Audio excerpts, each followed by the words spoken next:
We're now being joined in the studio by Mr. Ezenwa. He's a member, YIAGA Africa. You're welcome to TVC News. Thank you. Member so of the board. I see your ID card. You're an election observer on duty. Yeah. So what's it been like?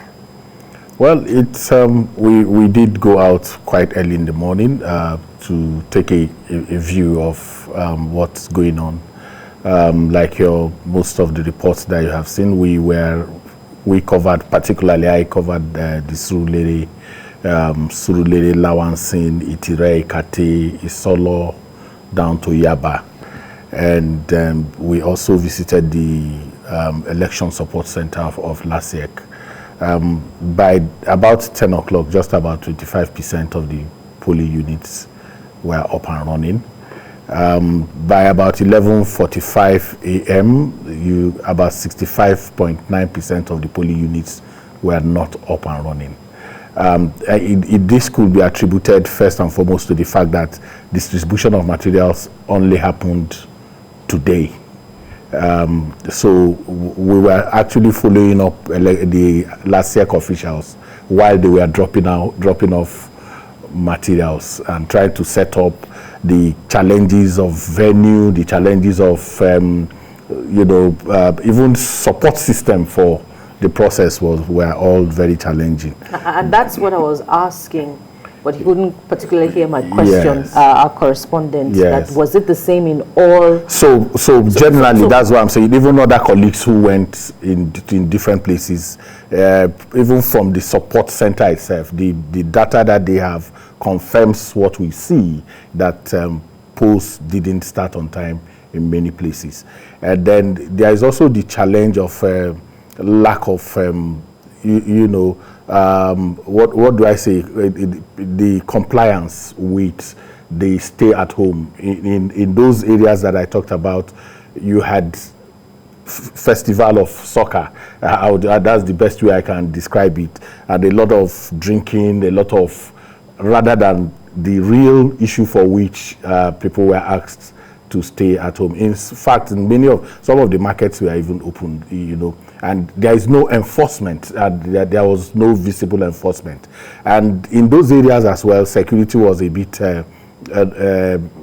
we didn't see quite a lot of security operatives, though we escalated it, and I knew that the LASEC people immediately responded and asked them to deploy to those areas. So, but the big challenge for this election is our attitude generally to subnational elections.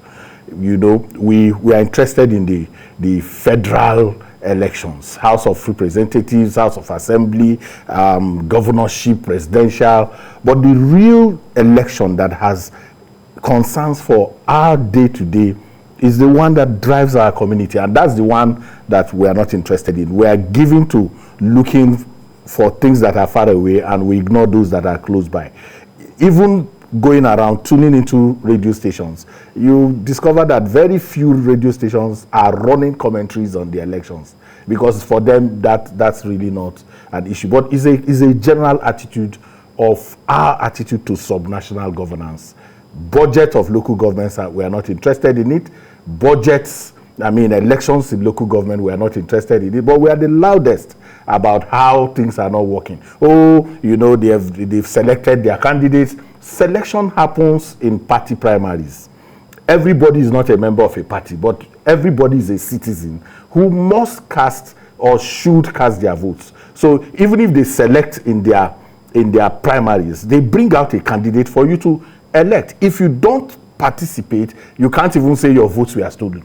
So the big challenge is attitudinal, and that is why YIAGA Africa and its partners are working around exciting citizens in subnational governance, pointing to the fact that if we don't pay this interest, let's cancel state independent electoral, let INEC organize the elections. That's outsourcing the problem. The real problem is that we've not become interested. Why this abysmal approach to preparation on the part of LASIEC, which is what is informing the disposition that perhaps INEC should take up the conduct I can't say late commencement of polls is a challenge. Is a punctuality index could suffer, but at the end of the day, they are there, and there is a period between 8 a.m. to 3 3 p.m. So you can't really hold it that, oh, because polls did not commence on time, that therefore you can't come out to cast your votes. That's a challenge that even INEC suffers in most of the elections. But that is not an excuse for that lack of punctuality in. So the big issue is that we need to focus more in terms of citizens understanding the importance of local governance and how it impacts their day-to-day life.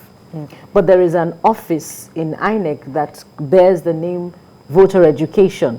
So whose responsibility in the State it is? Independent Electoral Commission. INEC is not organizing this election. Yes. So whose responsibility it is to carry out voter education for subnational elections like this? It's LASEC. But the question will be, what can be enough? So we are talking about whether there's adequate funding, adequate voter education. That's what we are talking about. Yes, it could tell you that it has done something. I've watched them. I watched coming into town a few days ago. I saw a few things on local television and social media and all of that. But whether that's adequate, but it also has to do with even civil society organizations within Lagos State itself, where this is going on. How much of interest do they have in driving voter education? The media, like I said, what interest do we have? It's today that we're asking people, go out and vote. If you are not there, you will not be part of it and all of that. But this should have happened quite a long time before now. Until we address that disinterestedness in local governance, we may not be able to. We can find all the blame. We can hoist different regime of excuses why we are not doing that. Oh, LASEC did not do their work. But citizen engagement, citizen with engagement with governance is inexcusable. We must address But the politicians are holding the citizens responsible for their own apathy. Do you agree? So we hold each other responsible. But at the end of the day, what is important is that Lagos State will have a government after today. Whether it is 10 people that voted that local government chairman or not, he becomes your chairman. The decisions he takes, whether you like it or not, has consequences on your livelihood, consequences on your business, consequences on every other thing. So your disinterestedness is inexcusable, whether it is the politician. Let's say the politician does not want you to participate. Is that a guarantee that because he says don't participate, then you also don't participate? I think we have a challenge we are a country of excuses generally. Oh, the reason I'm not participating is that they know the outcome. How do you know the outcome? You didn't participate. I've been moving around. I see people playing football. We engage them. Many of them don't even have voters card. So it's not even a challenge of they are not voting. It is that they're not interested in the process. And then they can tell you the reason. Oh, we know who will become. How do you know who will become? Let's say there are 50 voters in a polling unit, right? And 50 people appear to cast their votes. You can't do anything in that polling unit. But if 5 people come out, there are 45 absentee votes. Things can then happen, and at that point in time, you have no right to even question what has happened. You didn't come out, you were not there, and you sit down and say, they have shared everything, what am I coming out to do? Daddy, I don't think that is so beyond the month of July and when elections should be announced, and the next 4 years, how does the public, the community, take hold of the process such that interest will be engendered in the subnational governmental process? So today TVC is making local government issues an issue. You have centralized the conversation. So what happens is that those who think that it's just for few people now know that there's a deeper interest in that issue. Imagine if you are not running these commentaries, if you are not taking attention.